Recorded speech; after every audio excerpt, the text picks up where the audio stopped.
In the twilight hours when the moon rises over ancient forests, the Romans whispered the name of a goddess whose power rivaled that of any god. Diana, the eternal huntress, stood as one of the most beloved and feared deities in the Roman pantheon. She was not merely a goddess of the hunt, but a complex divinity who embodied the untamed wilderness, the mysterious phases of the moon, and the sacred moments of childbirth. Her influence stretched from the highest nobility to the lowest slaves, from the deepest forests to the grandest temples of Rome. To understand Diana is to glimpse into the heart of Roman spirituality and the ancient world's profound connection to nature's cycles. The story of Diana's birth is steeped in drama and divine conflict. She was born to Jupiter, the mighty king of the gods, and Latona, a gentle goddess who would face terrible persecution. Juno, Jupiter's wife and queen of the heavens, burned with jealous fury upon discovering her husband's infidelity. In her rage, Juno banished the pregnant Latona from the heavens and decreed that no land on earth should offer her refuge. The tormented goddess wandered endlessly, her body heavy with divine twins, finding no rest or mercy. Every shore rejected her, every mountain turned her away, until the sea god Neptune took pity and guided her to the floating island of Delos, a place not yet bound to the earth and thus beyond Juno's curse. On the sacred island of Delos, Latona gave birth to her divine children. First came Diana, born with remarkable ease and already possessing divine power. The newborn goddess's first act would become legendary, for when her mother struggled for 9 days and 9 nights with the difficult birth of her twin brother, the infant Diana became her mother's midwife. With preternatural wisdom and skill, the child goddess helped deliver Apollo, god of light and music, into the world. This miraculous beginning would forever link Diana to the protection of mothers and the sacred act of childbirth. Even as a newborn, she demonstrated the strength, independence, and compassion that would define her divine character throughout the ages. As Diana grew into her divine form, she emerged as a goddess of breathtaking power and beauty. The ancient texts describe her as forever youthful, appearing as a maiden between the ages of 12 and 19, tall and vigorous with an athlete's grace. Her dark hair was bound up in a practical style, with loose tendrils framing her face. She chose to remain a virgin goddess, taking a sacred vow of eternal chastity alongside Minerva and Vesta. Her typical garb reflected her active nature, a short tunic called a chiton, shortened further in the practical kolpos style to allow freedom of movement. Upon her back hung a golden quiver filled with silver arrows, and in her hand she carried a bow of divine craftsmanship. At her feet ran hunting dogs, loyal companions in her endless pursuit through the forests. Diana's divine portfolio extended far beyond simple hunting. She was recognized as the goddess of all wild places and wild creatures, the protector of forests and the animals within them. The Romans believed she could speak to woodland creatures and even command their movements. Deer were especially sacred to her, symbols of her gentle yet untamed nature. But Diana also ruled the night sky as a moon goddess, her name derived from ancient words meaning divine sky and daylight. Each night she was said to drive her silver chariot across the heavens, bringing the moon's light to earth. The crescent moon became her most recognizable symbol, appearing in countless artistic depictions. She was intimately connected to the moon cycles, which the ancients observed were mysteriously aligned with women's fertility and the timing of childbirth. The Romans inherited much of Diana's mythology from the Greeks, who worshipped her counterpart Artemis for over 1,000 years before Rome's rise. As Roman culture absorbed Greek influence, Diana and Artemis merged in the collective consciousness, though Diana retained her distinct Italian origins.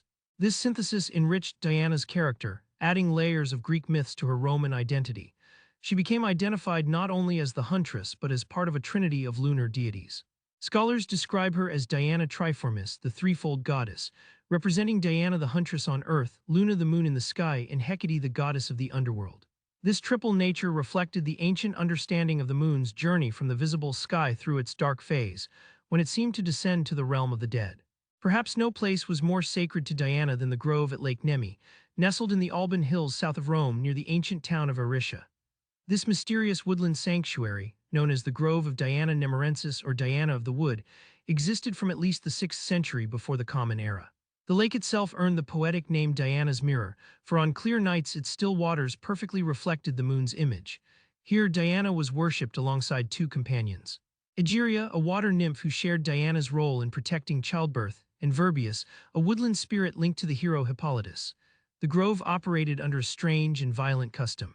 Its priest, called the Rex Nemorensis or King of the Grove, could only gain his position by being a runaway slave who broke a sacred branch from Diana's oak tree and then fought his predecessor to the death. In the heart of Rome itself, Diana's most important temple stood upon the Aventine Hill, one of the 7 hills of the Eternal City. This temple held profound political significance, housing the foundation charter of the Latin League, an alliance of Latin cities. According to tradition, it was established during the reign of King Servius Tullius in the 6th century before the Common Era. The temple became a sanctuary for those most vulnerable in Roman society. Diana was revered as the protector of the plebeians, the common people, and especially of slaves.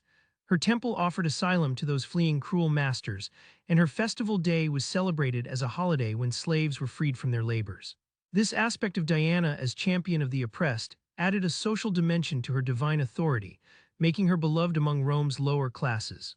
The myths surrounding Diana reveal her fierce and unforgiving nature when her sacred laws were violated. The tale of Actaeon stands as perhaps the most famous warning.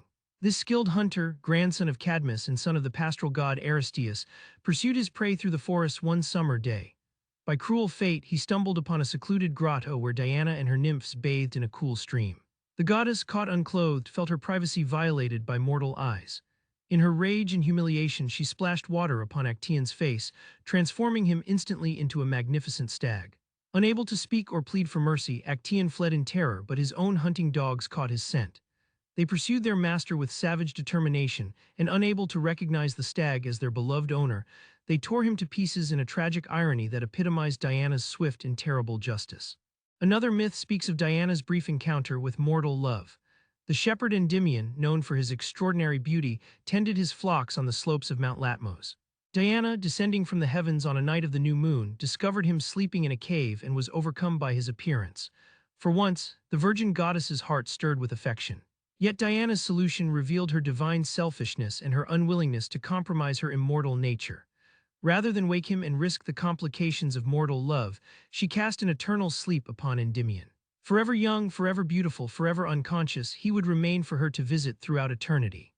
Ancient poets claim that on nights when the new moon disappeared from the sky, Diana had descended to earth to sit beside her sleeping beloved, the moon's absence explained by her visit to the mortal world. Diana's relationship with her twin brother Apollo reflected both closeness and rivalry. As Apollo commanded the sun and the arts of civilization, Diana ruled the moon and the wild places beyond human control. Both were master archers, their skills matched only by each other. Yet their domains remained distinct.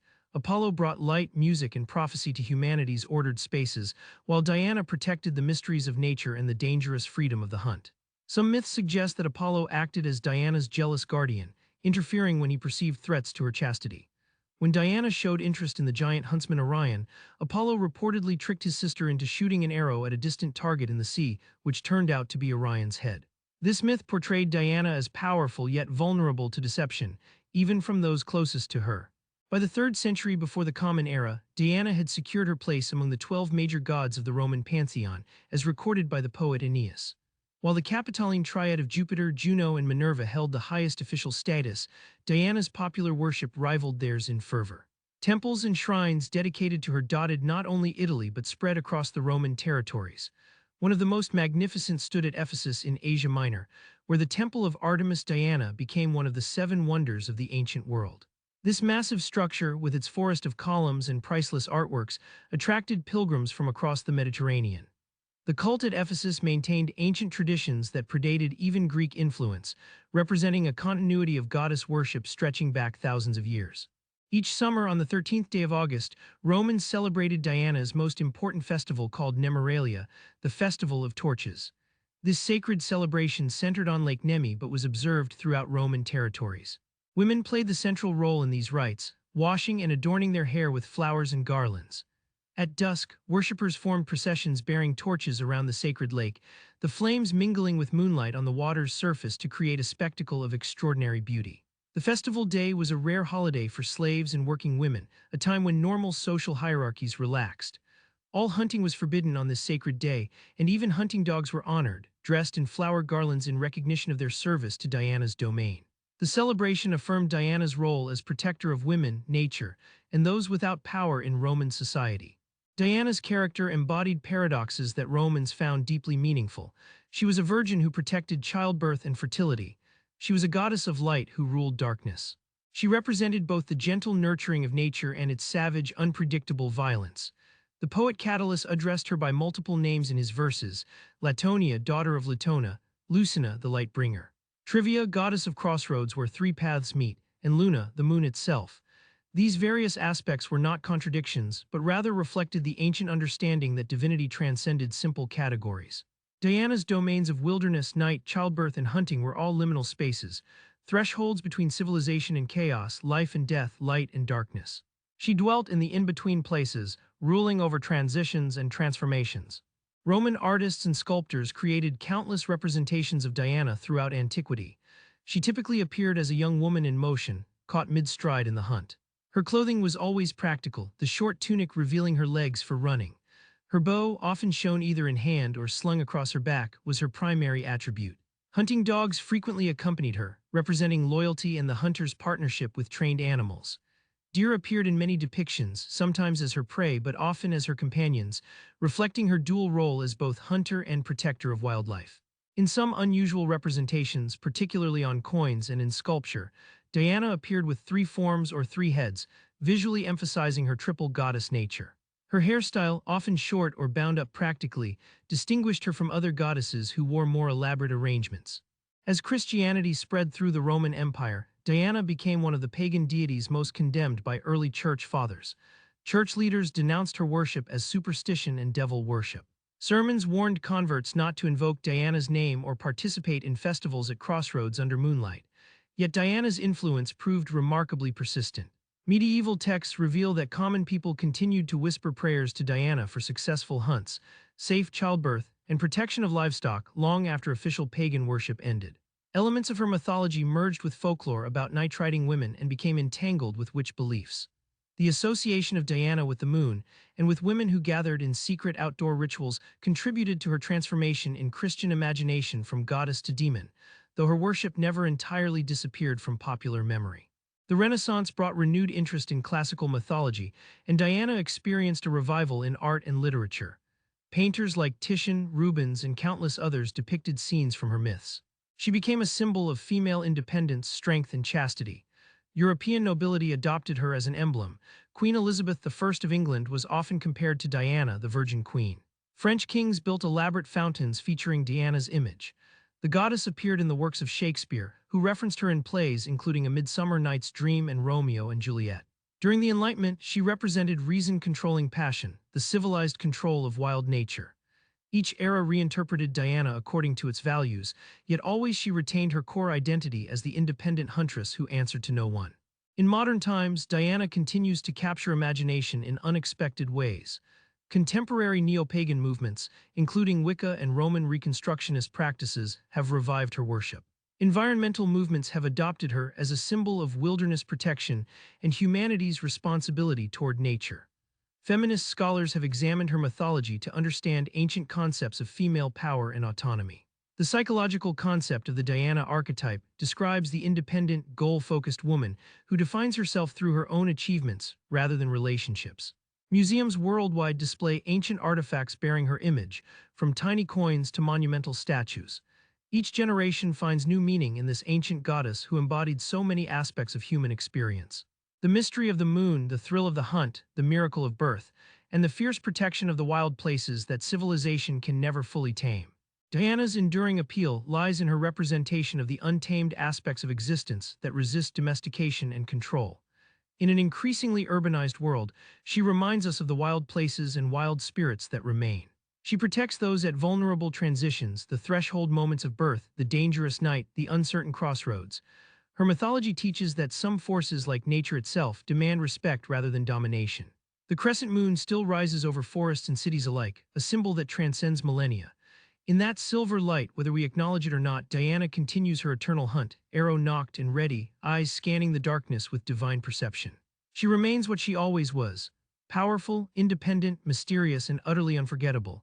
A goddess whose story speaks across the centuries to every age that seeks to understand humanity's relationship with the natural world and the divine feminine in all its fierce beauty. Enjoyed the video? Give it a thumbs up and don't forget to subscribe to the channel for more fascinating journeys through history and mythology. Hit that notification bell to never miss our next deep dive into the ancient world. Share this video with anyone who loves classical mythology and leave a comment telling us which deity or historical figure you'd like to learn about next. Your support helps us create more educational content. Thanks for watching and see you in the next one.